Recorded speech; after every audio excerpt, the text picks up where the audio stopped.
Hola a todos, soy la doctora Marta Nieves, médico especialista en medicina familiar, docente y coordinadora del área de semiología de la Fundación Universitaria Navarra de Neiva Huila. Hoy le vamos a presentar un tema muy importante y es el examen físico de abdomen. La presentación estará a cargo de las estudiantes de medicina en formación Norma Calderón, María Paula Navarro y Scarlett Piso Cardona. El abdomen es la parte del cuerpo humano que se halla dispuesta entre el tórax y la pelvis y que como consecuencia de esa ubicación es el contenedor de los órganos más importantes del aparato digestivo y del genitourinal. La cavidad abdominal está dividida en dos partes, cavidad peritoneal y el retroperitoneo. La cavidad peritoneal está recubierta interiormente por una membrana de tipo seroso, llamada peritoneo, que forma una cavidad virtual denominada cavidad peritoneal, que comunica a su vez de forma libre con la cavidad pélvica y que contiene a los órganos del sistema digestivo. La cavidad retroperitoneal, también llamada retroperitoneo, alberga a los riñones y a las glándulas suprarrenales. En el centro del abdomen se encuentra un punto conocido como ombligo, el cual es importante referencia anatómica para la división topográfica superficial del mismo. La presentación iniciará con los conceptos generales anatómicos, su división por cuadrantes y su división topográfica, que consiste en 9 regiones abdominales que alojan estructuras u órganos vitales. Posteriormente explicarán el examen físico, que se hace en 4 importantes pasos: inspección, auscultación, percusión y palpación. Se expondrán después las técnicas de exploración, maniobras de palpación y percusión para ciertos órganos y, por último, los hallazgos normales y anormales asociados a alteraciones o patologías. Para dar inicio a esta charla vamos a iniciar hablando de las dos divisiones del abdomen. Estas divisiones nos sirven para identificar la localización de los órganos que componen nuestra cavidad abdominal. La primera división que encontramos es la división en 4 cuadrantes. Esta división en 4 cuadrantes se encuentra formada por dos líneas, una línea vertical y una línea horizontal. Esa línea vertical va desde la apófisis sifoide del esternón hasta la sínfisis púbica y la línea horizontal va sobre el ombligo. Estas líneas lo que nos van a permitir es la división, como lo dice ahí, en cuadrantes del abdomen. Entonces se va a formar el cuadrante superior derecho, cuadrante superior izquierdo, cuadrante inferior derecho y el cuadrante inferior izquierdo. Entonces, en estos cuadrantes específicos vamos a encontrar la localización de ciertos órganos. Por ejemplo, en el cuadrante superior derecho vamos a encontrar el hígado, la vesícula biliar, el píloro, el duodeno, la cabeza del páncreas, al igual que la glándula suprarrenal derecha, el colon transverso, el colon ascendente, el polo superior del riñón derecho, al igual que el glándulo hepático del colon. En el cuadrante superior izquierdo vamos a encontrar el lóbulo izquierdo del hígado, al igual que el vaso, el estómago, el cuerpo del páncreas, la glándula suprarrenal izquierda, el polo superior del riñón izquierdo, el ángulo esplénico del colon transverso y el colon descendente. En el cuadrante inferior derecho vamos a encontrar el polo inferior del riñón derecho, al igual que la vejiga y el útero, pero sí se encuentran aumentados de tamaño, la trompa de falopio derecha, el ovario derecho, el ciego, el apéndice, el uréter derecho, el cordón espermático derecho y el colon ascendente. Y en el cuadrante inferior izquierdo vamos a encontrar igual, también útero y vejiga si se encuentran aumentados de tamaño.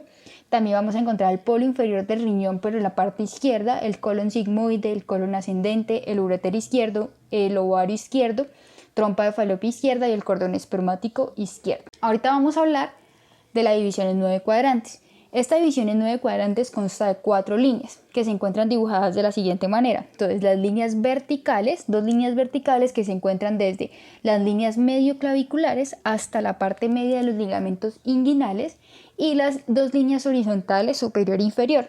La línea horizontal superior va a partir de los rebordes costales y la línea horizontal inferior va de espina ilíaca anterosuperior a espina ilíaca anterosuperior. Así nos van a hacer la división de 9 cuadrantes. Entonces, el primer cuadrante es el hipocondrio derecho, en la zona superior es hipocondrio derecho, cuadrante medio superior, epigastrio, cuadrante de izquierdo, superior, hipocondrio izquierdo. En la zona media del abdomen vamos a encontrar el flanco derecho, mesogastrio o también denominado región umbilical, el flanco izquierdo. Y en la parte inferior vamos a encontrar fosa ilíaca derecha, hipogastrio y fosa ilíaca izquierda.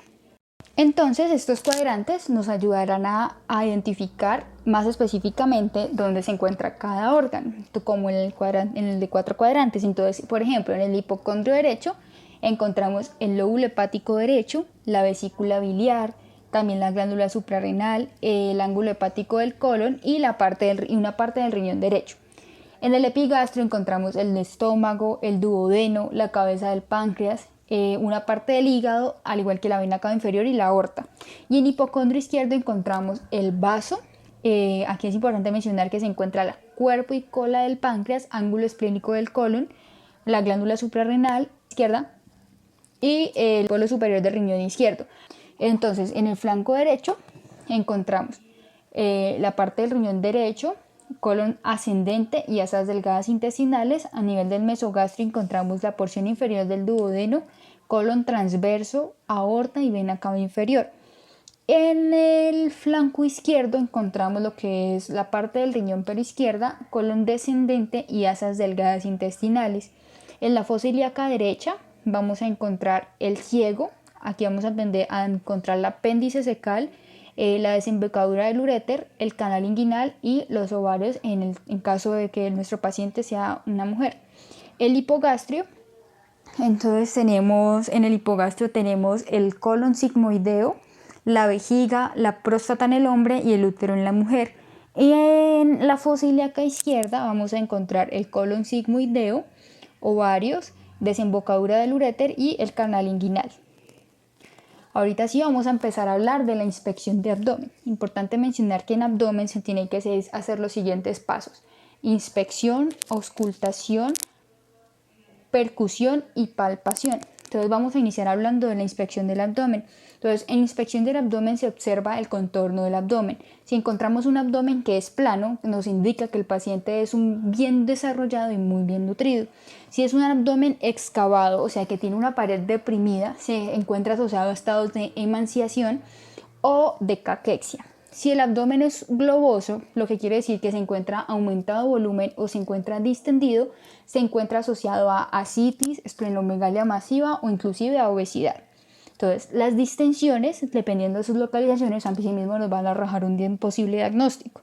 Entonces, en la distensión, si las distensiones a nivel del epigastrio, se puede sospechar de un tumor de estómago. Si es un hipocondrio izquierdo, una esplenomegalia. Si es en los flancos, puede ser tumores de riñón o hidronefrosis.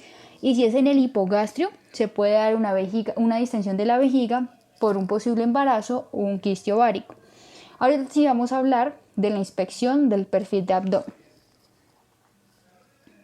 Entonces, en la inspección del perfil del abdomen, entonces aquí tenemos 6 imágenes. Por ejemplo, en la imagen A encontramos un abdomen totalmente distendido, pero el ombligo se encuentra invertido. Esto nos indica que el paciente tiene una obesidad o tiene meteorismo resistente. En la imagen B observamos un abdomen distendido, pero en la mitad inferior.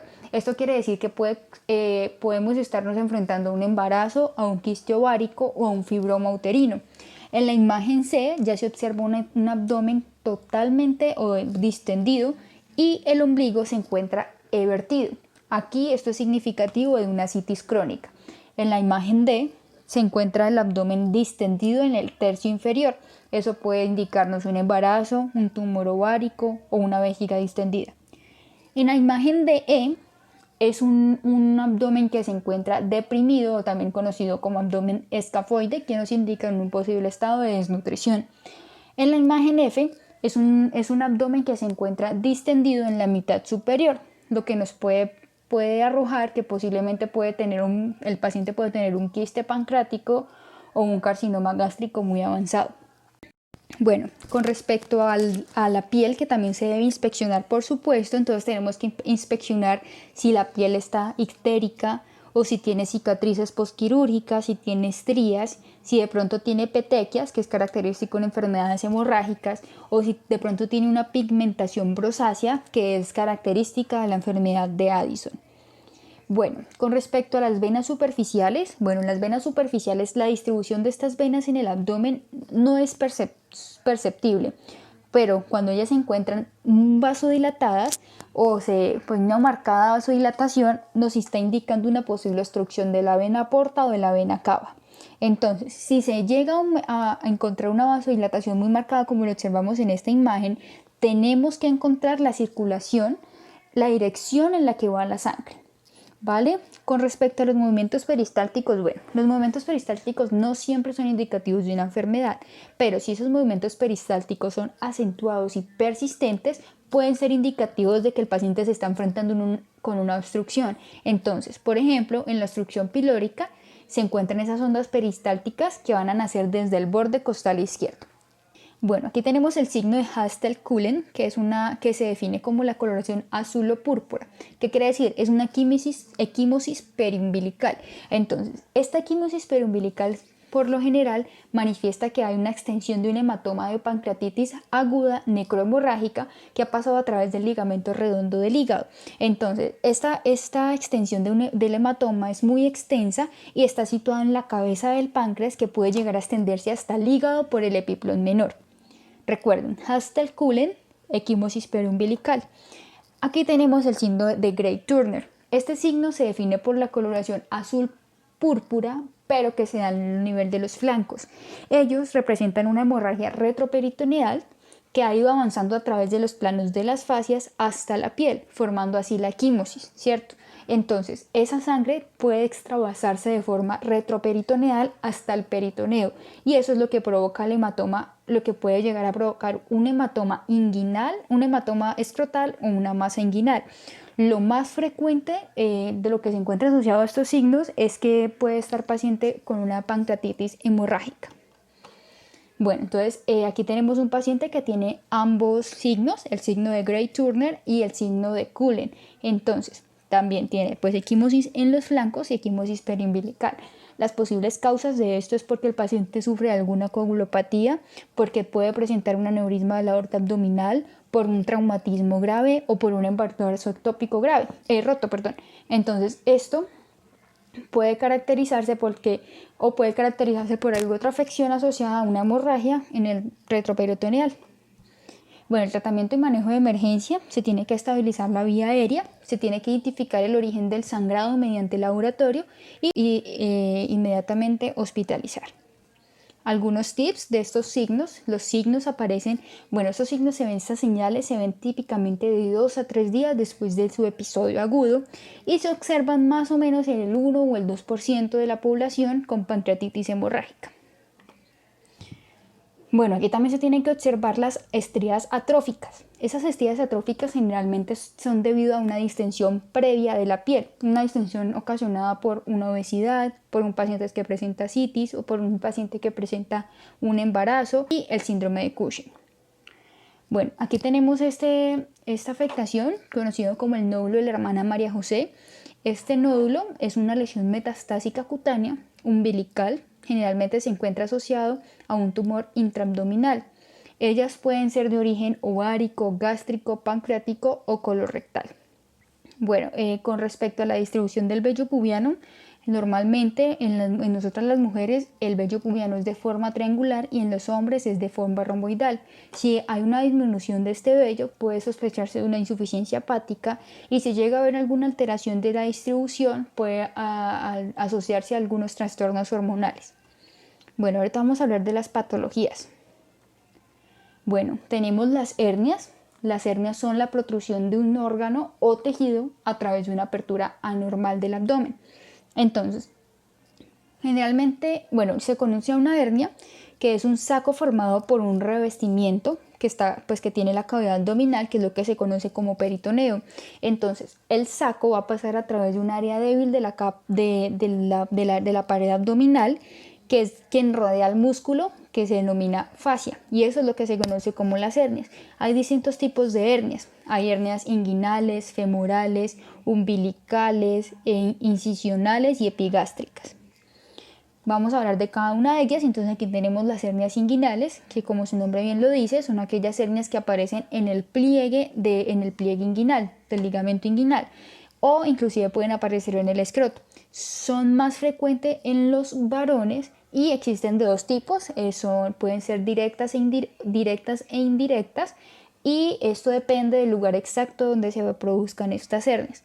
Las hernias femorales son son las que se producen justo debajo del pliegue de la ingle, justo donde la arteria y la vena femoral salen del abdomen en dirección a la pierna, ¿cierto? Y es mucho más frecuente en las mujeres. También tenemos las hernias incisionales, que ellas surgen a través de una incisión quirúrgica en la pared abdominal. Tengamos en cuenta que esto puede aparecer muchos años después de la cirugía. Las hernias epigástricas son aquellas que se forman por pequeños defectos naturales que se encuentran ubicados en la línea media de la mitad superior de la pared abdominal y son aquellas que surgen por encima del ombligo. Las hernias umbilicales, como su nombre lo indica, son esas hernias que aparecen alrededor del ombligo. Generalmente los bebés pueden presentar una pequeña hernia umbilical y esto se debe a que la apertura por la que pasan los vasos sanguíneos del cordón umbilical no se ha cerrado por completo y por eso se forman las hernias umbilicales en los bebés. También tenemos la hernia diafragmática. Las hernias diafragmáticas son defectos congénitos que se caracterizan por presentar un orificio en el diafragma. Entonces, lo que pasa aquí es que algunos órganos que se encuentran en la cavidad abdominal se desplazan hacia la cavidad torácica a través de este orificio. El diagnóstico y tratamiento de las hernias, pues principalmente se establece por exploración física. También se puede abordar, pues ayudarse o apoyarse con ecografías o una tomografía computarizada e inclusive algunas veces se requiere de cirugía reparadora de la hernia.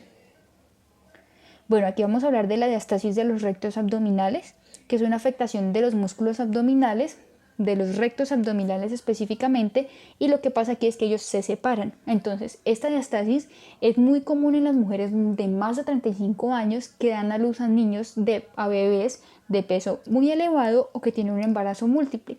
Entonces, también inclusive puede ocurrir en mujeres de media edad o en hombres de edad avanzada que presentan obesidad abdominal. El diagnóstico de la diastasis, entonces, se puede observar cuando la paciente haga, por ejemplo, cuando la paciente pone los músculos abdominales tensos, como por ejemplo cuando tose, se puede observar la protuberancia en el vientre y el tratamiento se incluye fisioterapia, inclusive cirugías de reconstrucción. Auscultación. Lo que se trata de auscultar son ruidos que derivan de la movilidad del intestino y posibles soplos vasculares. Esta se va a efectuar antes de la percusión y la palpación, ya que estas pueden alterar los ruidos intestinales o ruidos hidroaéreos. Debemos tener en cuenta que la auscultación debe ser metódica y cubrir los distintos cuadrantes del abdomen. Mediante la práctica es necesario que nosotros nos familiaricemos con las características de los ruidos intestinales para poder distinguir cuándo están normales, aumentados o disminuidos. Entonces, por ejemplo, están aumentados en obstrucción intestinal, en donde tienden a ser más frecuentes y con un tono elevado, en estenosis pilórica, en gastroenteritis y en las diarreas, en donde van a estar aumentados tanto en frecuencia como en intensidad, o disminuidos y ausentes, por ejemplo, en hilo paralítico, peritonitis, isquemia o gangrena intestinal. Debemos tener en cuenta que debemos auscultar cada cuadrante entre 1 y 2 minutos. Dentro de los ruidos que se pueden auscultar son soplos por flujos turbulentos dentro de las arterias. Entonces, sobre la arteria abdominal se auscultan en la línea media del epigastrio, que nos puede indicar un aneurisma de la aorta. En relación a las arterias renales, se ausculta en el epigastrio lateral a la línea media o en las regiones lumbares, que nos puede indicar estenosis en hipertensión renovascular. Y sobre la arteria mesentérica nos puede indicar angina abdominal. Ahora vamos a hablar de la percusión. Entonces es importante que el paciente esté en la posición de decúbito supino. La percusión del abdomen debe hacerse con golpes ligeros.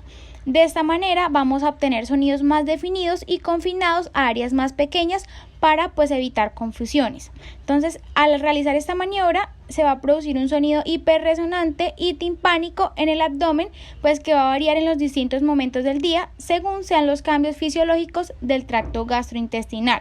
Entonces, estos sonidos se van a deber al gas mantenido a presiones variables dentro de las asas intestinales.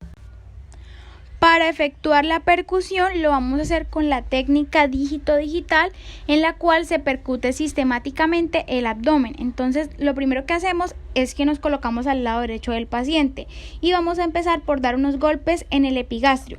Después seguimos con los dos hipocondrios, posteriormente en la región periumbilical, seguimos en los dos flancos. Posteriormente vamos en forma descendente las caras anterior y lateral del tercio inferior del hemitórax izquierdo y seguidamente del hemitórax derecho, después en el hipogastrio y finalizamos en las dos fosas ilíacas. Al realizar la percusión, entonces vamos a encontrar timpanismo, que va a ser más intenso en el hemiabdomen inferior y menos intenso en el hemiabdomen superior, que va a estar dado pues por los gases en el intestino. Vamos a encontrar matidez, que se obtiene sobre las masas y los órganos sólidos abdominales, y hiperresonancia en la base del pulmón derecho. Vamos a hablar ahora de la percusión del espacio de Traube. Entonces, este espacio es una región situada en la parte anteroinferior del tórax izquierdo. Para llevar a cabo esta maniobra, el paciente debe colocarse en decúbito dorsal, respirando normalmente. Entonces, se percute este triángulo en uno o más sitios, desde su borde medial hacia el lateral. Normalmente, toda la zona debe ser timpánica.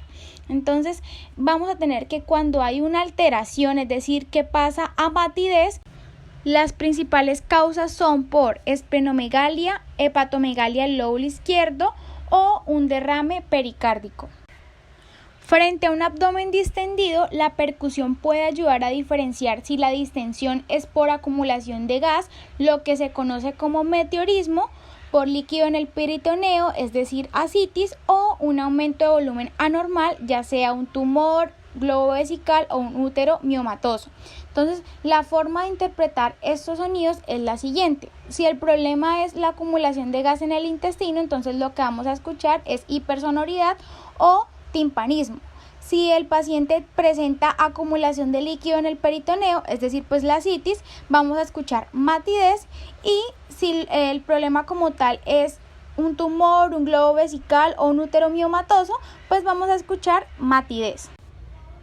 Ahora vamos a hablar de matidez desplazable, que es el signo más temprano de ascitis. Entonces, lo que se hace es que se percute el abdomen con el paciente en decúbito lateral, de arriba hacia abajo, apareciendo una matidez en la zona de Cleveland. Entonces, como comprendemos, al estar la persona hacia un lado, en el lado que está abajo se tiende a acumular líquido y en el de arriba se encuentran ruidos sonoros, y pues al cambiar de posición se va a invertir como tal la situación. También podemos encontrar esto, por ejemplo, en los cuadros de hilio paralítico, en donde se acumula líquido en las asas intestinales, y pues ahí vamos a encontrar matidez desplazable, pero pues en este caso se tienen que considerar otros aspectos clínicos para poder realizar un diagnóstico diferencial. Ahora vamos a hablar de la onda cítica. Entonces, el examinador debe estar ubicado a la derecha del paciente, quien se encuentra pues en decúbito dorsal. Entonces, lo que debe hacer es colocar su mano izquierda de plano sobre el hemiabdomen izquierdo, con su dedo pulgar dirigido hacia abajo sobre la línea media. Con los dedos de la mano derecha va a aplicar golpes bruscos, rápidos y repetidos sobre la superficie abdominal, exactamente en el lado opuesto a la cara palmar de los dedos de la mano izquierda. Entonces, si hay una acumulación intraperitoneal de líquido de magnitud significativa, la mano izquierda va a percibir un movimiento ondulatorio transmitido por este. Hay que tener en cuenta en la parte de matidez hepática que esta se va a encontrar disminuida cuando el hígado disminuye de tamaño, o también cuando hay presencia de un enfisema pulmonar. Y decimos que un borramiento completo de esta área pues nos va a indicar un neumoperitoneo. Vamos a seguir con la palpación superficial monomanual. Aquí vamos a evaluar distintos aspectos como la tensión abdominal, la sensibilidad, el espesor de la piel, los abovedamientos y los puntos dolorosos. Entonces tenemos la maniobra de mano de escultor de Merlo, la cual consiste en el uso de una mano, ya sea la derecha o la izquierda, según el examinador. Entonces la palma de la mano se va a apoyar suavemente sobre el abdomen con los dedos extendidos y unidos para ejercer una presión suave sobre la pared con movimientos hacia abajo con la punta de los dedos, tratando de oprimir el abdomen alrededor de 1 centímetro. Así se van a recorrer las distintas porciones del vientre y se tiene la primera impresión de conjunto. Entonces se puede palmar con la mano de plano, ayudando con los dedos en un plano oblicuo o de penetración, así como con el borde cubital o radial. Entonces se debe animar al paciente a respirar lenta y profundamente y a exhalar con la boca abierta mientras se palpa. El abdomen debe sentirse relajado con la expiración. Mediante esta operación se capta si existen o no alteraciones de los distintos planos que integran la pared. Se podrán explorar posibles abovedamientos localizados o masas que, si pertenecen a la pared, persisten al sentarse el paciente, al inspirar o al elevar su cabeza o sus pies. También nos hace posible detectar abovedamientos localizados que puede deberse a una tumoración por delante de los músculos de la pared anterior del abdomen o dentro de la cavidad. De igual forma, pues se puede explorar la temperatura, sensibilidad y trofismo de la pared. Seguimos con la maniobra del esfuerzo, la cual permite diferenciar de esta forma masas intraabdominales y de la pared que pueden ser herniaciones o ventraciones. Entonces se le pide al paciente que levante la cabeza o flexione ligeramente las piernas. De esta forma se contraen los músculos abdominales. Entonces, si desaparece, son masas intraabdominales, y si persiste y se hace más palpable, son extraabdominales. Entonces, ¿qué pasa? La tensión muscular provocada por esta maniobra no permite palpar las masas intraabdominales. Si al realizar esta maniobra encontramos masas o abovedamientos, debemos describir su localización, tamaño, forma, consistencia, dolor, pulsación, movilidad y su movimiento con la respiración. En cuanto a las hernias, entonces es una tumoración como masa elástica, la cual aumenta la consistencia con el esfuerzo. Hablando de las hernias epigástricas, son comunes en varones jóvenes y se deben a una debilidad en la línea alba, que está ubicada en el apéndice sifoides y el ombligo, por un defecto de su desarrollo. Generalmente son pequeñas y contienen epiplón, y estas se van a hacer evidentes en el embarazo, en la obesidad, en traumatismos o en estreñimiento crónico. En cuanto a las hernias umbilicales, entonces ellas van a hacer protrusión a través del anillo umbilical y es muy frecuente en los recién nacidos como consecuencia del cierre incompleto de la pared abdominal. También se pueden observar en el primer año de vida, y en el adulto predomina en la mujer, particularmente en el embarazo y la obesidad. Y las hernias inguinales son aquellas que van a recorrer como tal el conducto inguinal y se pueden observar en la palpación superficial. En cuanto a la exploración del espesor de la piel, entonces se va a explorar pellizcándola con los dedos. Entonces, de esta forma se examina la piel, el tejido celular y aún los músculos si el paciente tiene la pared muy delgada. Entonces, con esta maniobra podemos identificar si el paciente presenta atrofia cuando pues observamos una disminución como tal del espesor y la elasticidad de la piel. Entonces vemos que se arruga con facilidad. Continuando con la exploración, entonces debe palparse el músculo recto abdominal, que comprende dos grandes músculos centrales a los lados de la línea media y unidos en ella, que se extienden desde el proceso sifoideo hasta la sínfisis del pubis. Entonces, con la palpación superficial, estos músculos abdominales deben sentirse relajados más que espásticos. Entonces, se van a explorar también los orificios naturales, las posibles soluciones de continuidad de la pared y la línea media abdominal. Entonces, palpando la línea media, a veces puede notarse una separación como tal del músculo recto abdominal cuando la persona levanta la cabeza, especialmente en aquellas personas obesas y embarazadas. De igual forma, en la línea media o a nivel de cicatrices operatorias, se exploran con los dedos y bordes de las manos las posibles eventraciones. En la palpación inguinal, buscando hernias, lo que tenemos que hacer es palpar el ombligo y los orificios en las regiones inguinales, que es un área que con frecuencia se olvida tanto inspeccionar como palpar. Entonces debemos detectar presencia de hernias y, si hay, se palpa el orificio detallando sus caracteres. De igual forma, se hace toser o pujar al enfermo para provocar posible salida de órganos a través de los orificios herniarios.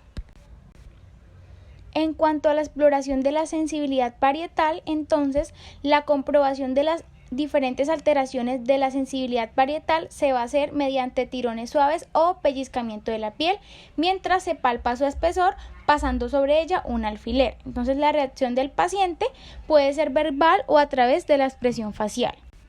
La frotación con un alfiler puede revelar zonas de hipersensibilidad por inflamación del peritoneo, visceral o parietal. Entonces se le pide al paciente que diga en qué zona siente el alfiler más afilado. Para evaluar la tensión abdominal, entonces se palpa con la mano derecha en distintos sitios del vientre, colocándola de plano y usando los dedos para ejercer cierta presión contra la pared. La mano siempre debe orientarse paralelamente al eje del cuerpo y esta palpación puede hacerse en las distintas posiciones del sujeto examinado. Esta tensión abdominal puede estar aumentada por principalmente irritación peritoneal, entonces el aumento de la tensión y el dolor a la palpación se va a denominar defensa abdominal y me va a indicar inflamación de la serosa como apendicitis aguda o colecistitis. Entonces lo que vamos a hacer es deprimir la pared abdominal con movimientos de flexión metacarpofalángicas y vamos a notar que la tensión es mayor en el hemiabdomen derecho y la parte superior. Las diferentes alteraciones que se pueden encontrar cuando se realiza esta maniobra es un abdomen tenso y doloroso que se ve en los casos de abdomen en tabla o cuando hay una perforación de vísceras huecas y una disminución de la tensión abdominal en casos de ascitis, caquexia en mujer con embarazos múltiples o en personas de edad avanzada. Cuando hablamos de un abdomen en tabla, entonces es una contracción generalizada que es fácilmente apreciable y no presenta movilidad respiratoria, pero tiene un dolor a la palpación. Entonces esto nos va a indicar como tal que hay un compromiso peritoneal. A continuación hablaremos de la maniobra de descompresión o rebote, la cual se clasifica en dos, en el signo de Blumberg y en el signo de Guinaud-de-Mussy. Hay que tener en cuenta que el signo de Blumberg es la descompresión brusca dolorosa del abdomen, la cual tiene gran importancia en revelar irritación peritoneal, y esta puede ser característico en la fosa ilíaca derecha, indicando una apendicitis.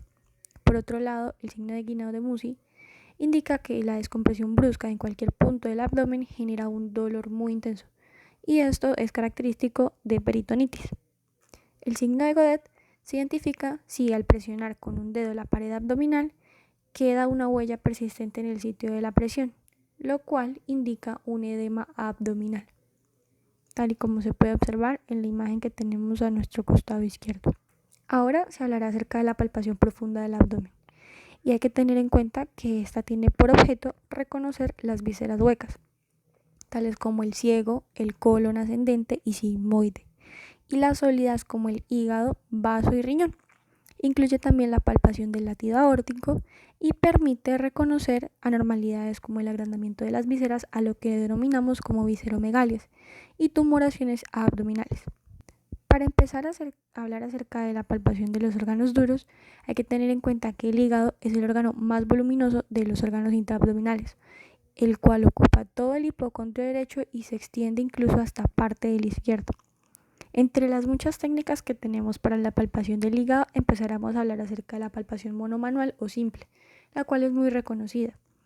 Con esta empezaremos con la mano derecha oblicua y con el talón apoyado, palpando suavemente con los pulpejos de los dedos y hundiendo muy suave la mano desde la fosa ilíaca derecha hacia arriba sobre la línea hemiclavicular.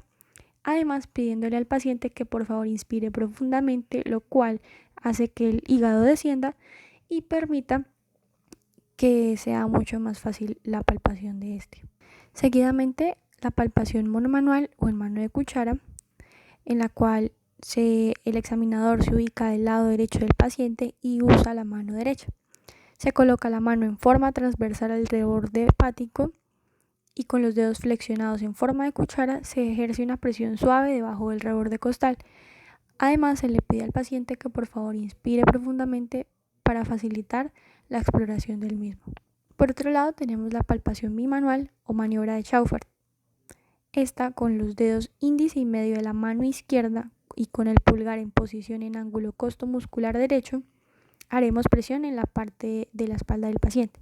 y con la mano derecha, quien es la encargada de hacer la examinación en la parte anterior, se ubicará en línea biclavicular como en la palpación simple ya explicada anteriormente, y se realizarán impulsos hacia arriba por flexión de las articulaciones metacarpofalángicas. La maniobra de Gilbert, con las manos unidas por pulpejos índice y medio y talones de la mano hacia afuera, formando un ángulo recto como podemos ver en la imagen, y la mano derecha paralela y izquierda perpendicular al reborde costal, se harán movimientos ascendentes en busca del reborde costal desde la fosa ilíaca derecha, con flexión metacarpofalángica. Esta maniobra hay que tener en cuenta que es muy útil en la palpación de los hígados blandos, tales como los hígados grasos. En la maniobra de enganche o Matthew, esta es muy usada por su facilidad. Con las manos, con los dedos unidos por los pulpejos de los dedos medios y los dedos índices superpuestos, se harán un movimiento de enganche, como podemos observar en la imagen. Por último, tenemos el diagnóstico diferencial del hígado palpable. En este algoritmo podemos reconocer cómo se hace una palpación del hígado. Entonces, si en inspiración profunda se logra hacer una palpación menor de 3 centímetros del hígado, esto indica que el hígado se encuentra normal. Pero si en inspiración profunda alcanzamos a reconocer más de 3 centímetros del hígado, se deja insinuar los dedos bajo el reborde costal. Si es reducible a su celda, menor o igual a 12 centímetros por percusión. Si cumple esto, quiere decir que es característico de un hígado basculado. Si no, esto indica una hepatomegalia, pero la hepatomegalia puede ser localizada o difusa. Cuando es localizada podemos sospechar de un cáncer, un quiste o un absceso, pero si es difusa, esta se tiene que evaluar lo que es la consistencia, siendo menor correspondiente a un hígado graso. Si es mayor, puede corresponder a una cirrosis, a un almacenamiento, infiltración neoplásica pétrea, a éstasis biliar o insuficiencia cardíaca derecha. Si existe dolor, puede parecer una insuficiencia cardíaca derecha, hepatitis aguda o colestasis aguda. Si se palpa el borde, se tiene que tener en cuenta si es romo o filoso. Si este es romo, puede indicar una insuficiencia cardíaca derecha, pero si es filoso, este es característico de una cirrosis. Además, se debe tener en cuenta la superficie, evaluar si es irregular o lisa. Si es irregular, esto puede ser característico de una metástasis y también de una cirrosis macronodular, pero si es lisa, puede ser otras causas de hepatomegalia. Siguiendo con la palpación de órganos duros, tenemos también lo que es la vesícula biliar. Bueno, esta hay que tener en cuenta que es el órgano que se encuentra en forma de saco que almacena la bilis, la cual es un líquido producido por el hígado para hacer más fácil la digestión para digerir las grasas. Para la evaluación de la vesícula biliar se utilizan las mismas maniobras que para el hígado. Esto se realiza buscando movilidad y grado de sensibilidad. Se busca dolor de la vesícula mediante la maniobra de Murphy, haciendo una presión suave con pulgares debajo de la costilla. En inspiración profunda, si hay un signo positivo cuando hay dolor. Para el vaso, hay que tener en cuenta que este órgano está ubicado profundamente en el hipocondrio posterior izquierdo. El polo superior es posterior y apunta a la columna vertebral y a la altura de la 10ª vértebra dorsal. En la maniobra de Nageli, que es la que corresponde también a la palpación del vaso, que hablaremos inicialmente, pues se utiliza cuando no se palpa el vaso o existen dudas sobre la palpación del polo del vaso. Esta pues se realiza con el paciente ubicado de cúbito intermedio, como podemos observar, o cúbito lateral derecho a 45 grados. Se apoya la posición con rodilla del examinador contra la región lumbar del paciente y con la mano izquierda colocada en forma de cuchara buscamos el borde en inspiración profunda. Para la maniobra de Merlo, que también corresponde a la palpación del vaso, tenemos al paciente en la misma posición a la anterior, a la maniobra de Nageli. Entonces, el paciente en posición igual a la anterior, nosotros con la mano izquierda hacemos presión y levantamos la pared abdominal desde la fosa ilíaca derecha. y con la mano derecha colocada en forma de cuchara por debajo del reborde costal, buscando el borde en inspiración profunda. Ahora, para la palpación de órganos huecos hablaremos pues de la aorta. Con la aorta ejercemos una presión con firmeza y en la profundidad del epigastrio. Hay que hacerlo ligeramente a la izquierda de la línea media, identificando las pulsaciones aórticas. En las personas que se encuentran mayores de los 50 años, se evalúa la anchura de la aorta presionando en profundidad en el epigastrio con una mano a cada lado de la aorta. En este grupo de edad, la aorta abdominal debe tener una anchura no menor de 3 centímetros. En la maniobra de deslizamiento, esta debe ser manual o bimanual. Se coloca una o ambas manos sobre el eje mayor del órgano y se colocan los dedos adosados levemente curvos e índices cruzados y se ejerce una presión sobre la zona, tal y como observamos en la imagen. En la palpación del colon, como ya hemos mencionado, también corresponde a la palpación de los órganos huecos. Entonces, el colon ascendente es difícilmente palpable, hay que tenerlo en cuenta. El ciego se palpa en la fosa ilíaca derecha, con las maniobras del signo, pues con el signo de Murphy siendo positivo, y puede ser apreciable en el ameoma. El colon transverso es muy difícilmente palpable y el colon sigmoide puede ser palpable en la fosa ilíaca izquierda. Si hay dolor a la palpación, este segmento en casos de diverticulitis y colitis ulcerosa, hay que sospechar esto cuando existe dolor. A continuación tenemos una tabla en la que podemos observar varios signos. De todos estos signos es importante tener en cuenta el signo de Bloomberg. La descripción de este signo es que ocurre una sensibilidad de rebote pasajera a la pared abdominal. Como ya hemos mencionado anteriormente, corresponde a la inflamación peritoneal. Y esto ocurre cuando hay apendicitis. También pues tenemos lo que es el signo de Aron, que la descripción de este es cuando ocurre dolor a la presión en el epigastrio o tórax anterior al aplicar presión firme y persistente sobre el punto de McBurney. Hay que tener en cuenta que este punto de McBurney se ubica a un tercio entre el ombligo y la fosa ilíaca derecha. Si existe dolor allí, indica apendicitis aguda. El signo de Basser ocurre cuando hay dolor agudo que aparece al comprimir el apéndice entre la pared abdominal y la cresta ilíaca, indicando apendicitis crónica. El signo de Carnet es la pérdida de la sensibilidad abdominal al contraer los músculos de la pared abdominal, lo cual significa un foco intraabdominal de dolor. El signo de Charcot quiere decir que hay un dolor intermitente en el cuadrante superior derecho del abdomen. Si hay ictericia y fiebre también podemos sospechar de una coledocolitiasis. Siguiendo con los signos, aquí el que tenemos encerradito en un cuadrito es muy importante y hay que tenerlo en cuenta, que es el signo de Murphy, el que ya hemos hablado en la palpación de la vesícula. Este se caracteriza por presentar dolor causado por la inspiración y al comprimir el cuadrante superior derecho. Como habíamos mencionado, es característico, si es positivo, de una colecistitis aguda. También tenemos entre los importantes, todos son importantes, también tenemos el signo de Cullen. Se caracteriza por presentar color azulado periumbilical, que ya fue también explicado anteriormente. Y lo que indica es un hemoperitoneo.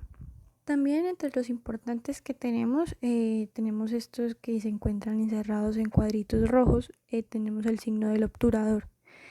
Este signo del obturador se caracteriza porque al momento de la flexión y rotación externa del muslo derecho de cúbito supino, derecho al abdomen, si existe dolor, pues esto indicará un absceso pélvico o una masa inflamatoria.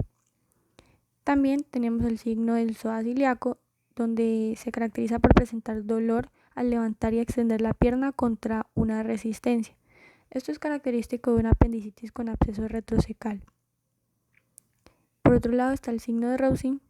Este signo es cuando se ejerce una presión en el punto de McBurney al comprimir el cuadrante inferior izquierdo del abdomen, es decir, en el mismo lugar donde sería el punto de McBurney en la fosa ilíaca derecha, pero ubicándonos en la fosa ilíaca izquierda. Si existe dolor, quiere decir que hay una apendicitis aguda. Siguiendo con los puntos dolorosos, hay que tener en cuenta que los puntos sobre la pared abdominal en los cuales la presión digital con el dedo índice ocasiona dolor denominamos puntos dolorosos. Estos son como el punto cístico, el cual indica una colecistitis. Tenemos el punto de Morris, que puede indicar una apendicitis. El punto de McBurney también es indicativo de una apendicitis. Tenemos el punto ureteral superior, el cual se caracteriza por en casos de una pielonefritis o litiasis. También tenemos el punto de McBurney izquierdo, que se caracteriza por la presentación de una diverticulitis. Y sobre la línea bilíaca tenemos el punto ureteral medio, que indica lo que es la litiasis. Para entender los puntos dolorosos, primeramente hay que también saber que el dolor pues es la sensación desagradable, el cual se presenta cuando son estimuladas por terminaciones libres de las fibras nerviosas nocioceptivas. Nosotros al momento de presentar dolor, pues en estos casos actúan dos clases de fibras, las fibras A, delta y las fibras C.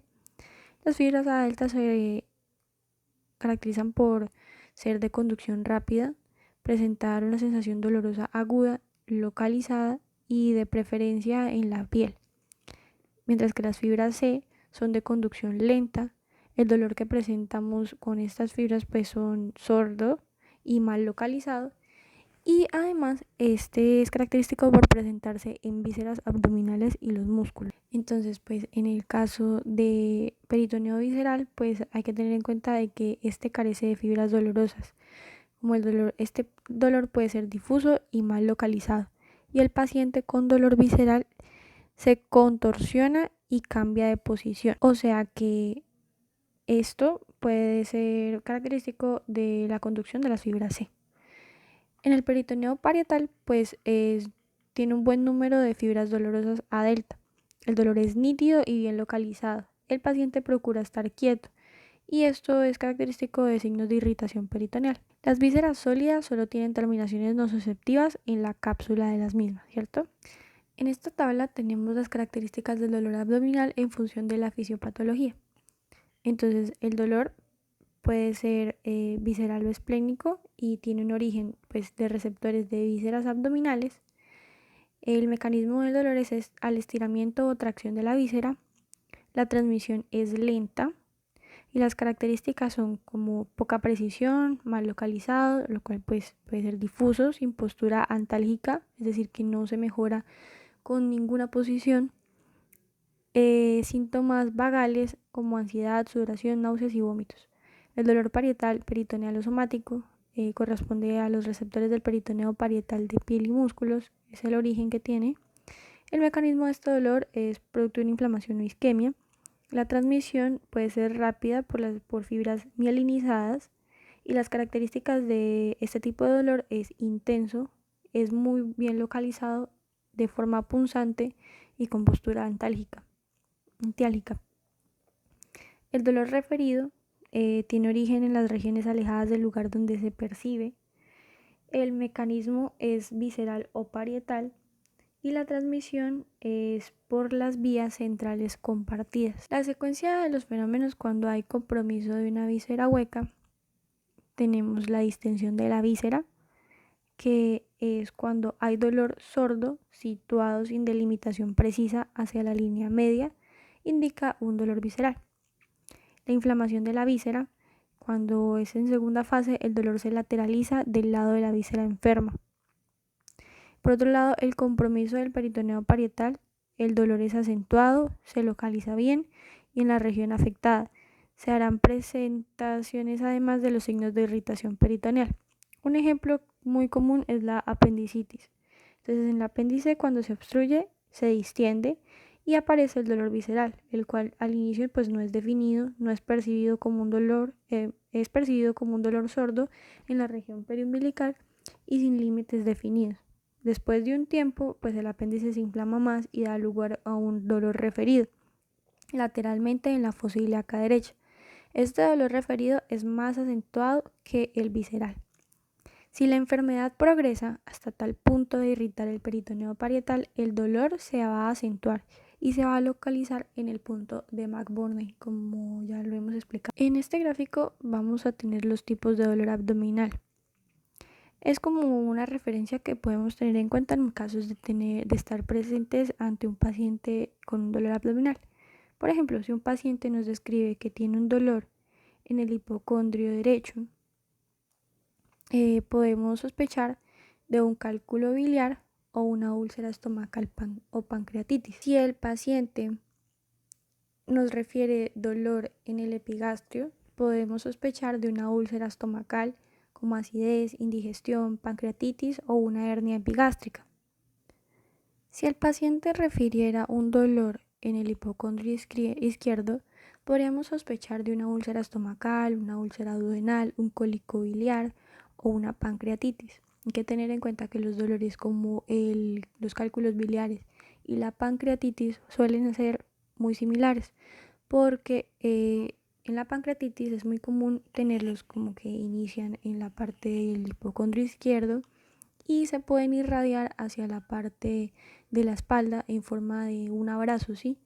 Y esto ocurre también en la parte de los dolores de los cólicos biliares que inician en el hipocondrio derecho y se extienden hacia la parte dorsal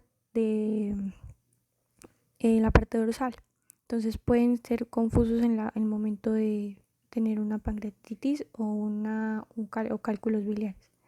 Los cálculos renales o infecciones urinarias, estreñimientos y hernias lumbares, podemos tener que el paciente en estos casos puede referir dolores en el flanco derecho.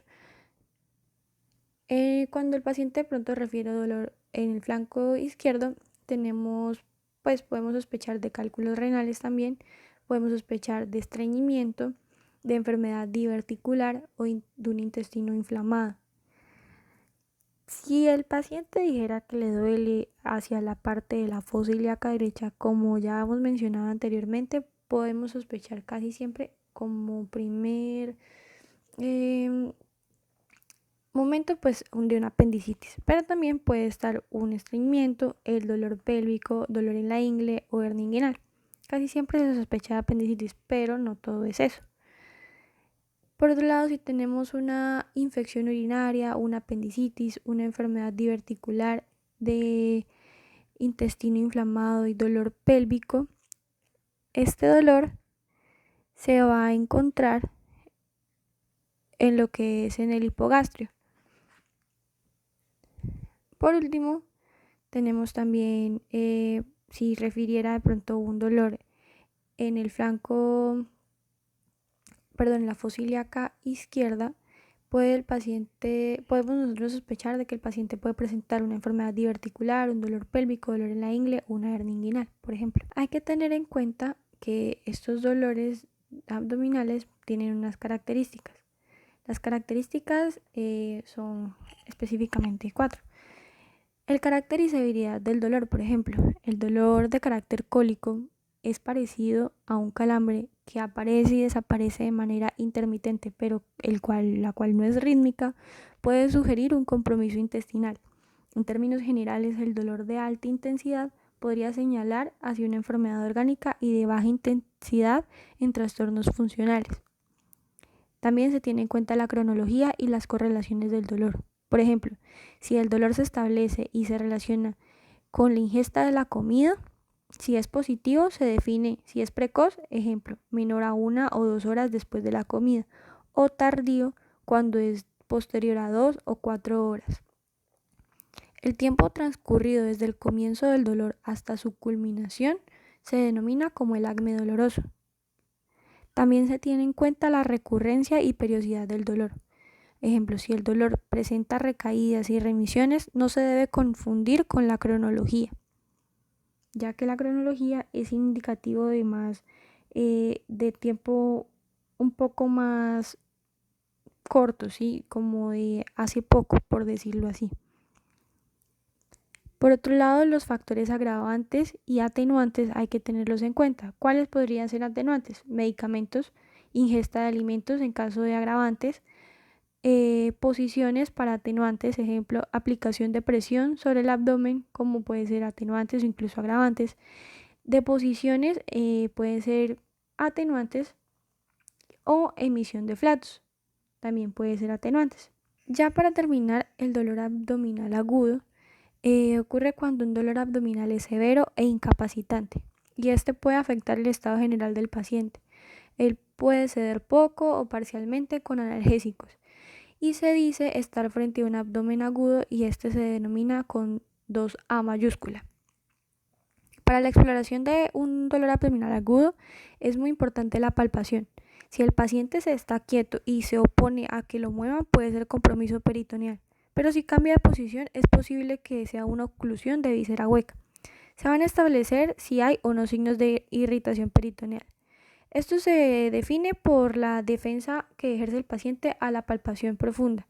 Esta defensa puede ser involuntaria e incluso cuando hay dolor al rebote.